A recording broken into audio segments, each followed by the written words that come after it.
friend of mine recently had a C-section and she contacted me and asked me if I could recommend some of the best core exercises for her to do.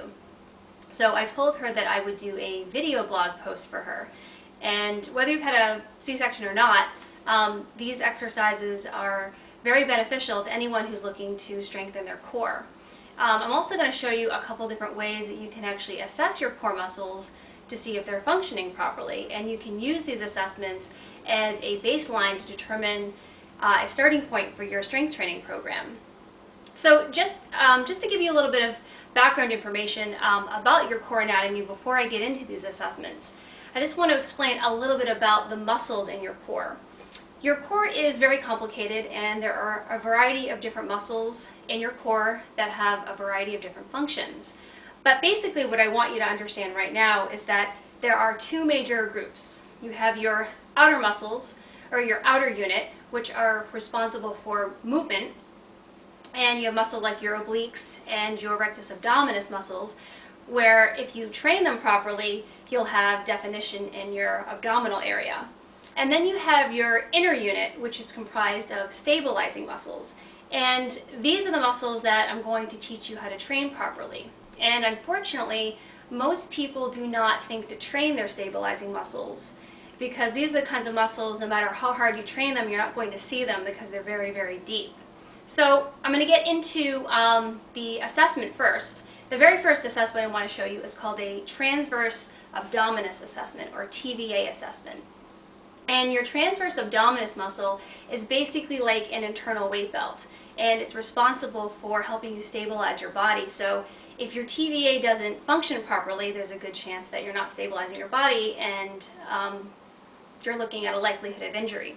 So there are a couple different ways that you can do this. The most efficient way to do it would be to just put your hand in front of your belly button, and I'm just going to turn to the side so you can see this.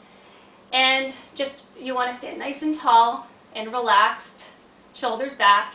Put your hand right on top of your belly button, and just try to draw your belly button in away from your hand, and then relax.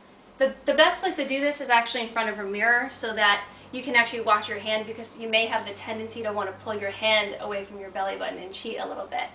But if you are unable to pull your belly button in, that is a sign that your transverse abdominis muscle is not functioning properly. So I'm going to show you an exercise that you can do to strengthen that muscle. So I'm going to come to the floor. And this exercise is called a 4-point tummy vacuum. So you're going to come onto your hands and knees, and you want your head in line with your back, so you want to be in a neutral position. And I'm just going to put my hand on my belly button as I'm showing this to you. What you want to do is take a deep breath in, and as you do that, your belly will fill up a little bit with air, and then you want to exhale and pull your belly button toward your spine. And you're going to hold it for 10 seconds. I'm just going to hold it for a few here, and then you're going to relax again. Take a few second break, and then inhale, fill your belly button over there, and exhale, drawing your belly button in and holding. And you're going to do that for 10 repetitions. So that's a great way to strengthen your TVA. I'm actually going to show you a couple of ways now to test your lower abdominal strength. So I'm going to come onto the floor again. This time I'm going to come onto my back. And this exercise is not appropriate if you have any kind of back pain. So I will show you a modification if you have back pain. But this is a great way to test how strong your lower abdominals are. So I'm just going to bend my knees to get in the starting position, put my hands underneath my lower back, and bring my legs straight.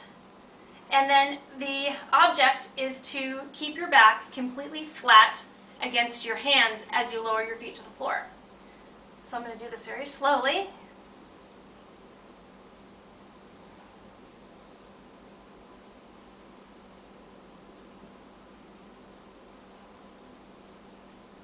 Good. Now that exercise is very, very challenging. It's not as easy as it looks. So again, the goal is to keep your hands underneath your lower back, and you want to keep your back pressed against your hands from the moment your feet are in the air all the way to the point when they reach the ground. Now, if you are unable to do that, and let's say maybe you can reach about a 45-degree angle, about here, you can use that as a starting point. And when I show you an exercise that you can do to strengthen your lower abdominals, you can use that as your baseline. And then you can go back and retest yourself and see how much further you're able to bring your legs down. Now, if you suffer from any kind of back problems or you have back pain now, a good modification to do as a substitute for that particular assessment is to do it with bent knees. So what you can do is put your hands underneath your lower back, just like you did the first time around. But this time you're going to keep your knees bent. And then you're going to lower your feet to the ground. And this particular assessment is a little bit easier because the load is not as heavy on your back. So if you are unable to do that particular assessment, it's a sign that you've lost the ability to stabilize your lower back and your pelvis against the weight of your legs. So an exercise that you can do to strengthen your lower abdominals is to come back into the position you were in for the assessment, and you can do a number of things. You can put your hands underneath your back, or you can keep them out to the sides, or you can actually use a blood pressure cuff, which is probably the best way to do it because you can actually read the millimeters of mercury on the blood pressure cuff to see how much the air increases on the cuff. But if you don't have a blood pressure cuff, it's very simple to do without one.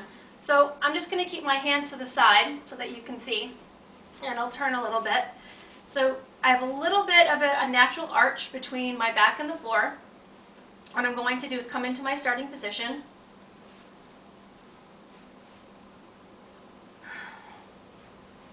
Okay, so you're going to have your knees bent, feet on the floor, natural arch between the floor and your back.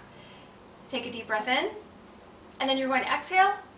And as you exhale, you want to tilt your back, or tilt your pelvis rather, so that your back is perfectly flat against the floor. And you're going to hold that for 10 seconds. And then you'll relax for a few seconds in between. Deep breath in again. Then exhale. And as you exhale, tilt your pelvis so that your back is flat against the floor again. And you can also do this exercise for 10 repetitions. So you can do these exercises every single day. That's the difference between training your stabilizing muscles and your outer unit muscles, because your outer unit muscles actually need more time to rest in between, where your stabilizing muscles are muscles that you can actually train every day. So what I would do is do these exercises every day for about a month, and then after a month, reassess your core to see how much stronger it's gotten. So I hope that information was useful to you. If you have any questions or comments, please leave them for me on my blog, and I'm happy to respond. That's all I have for today. I hope you have a great day, and I will talk to you soon.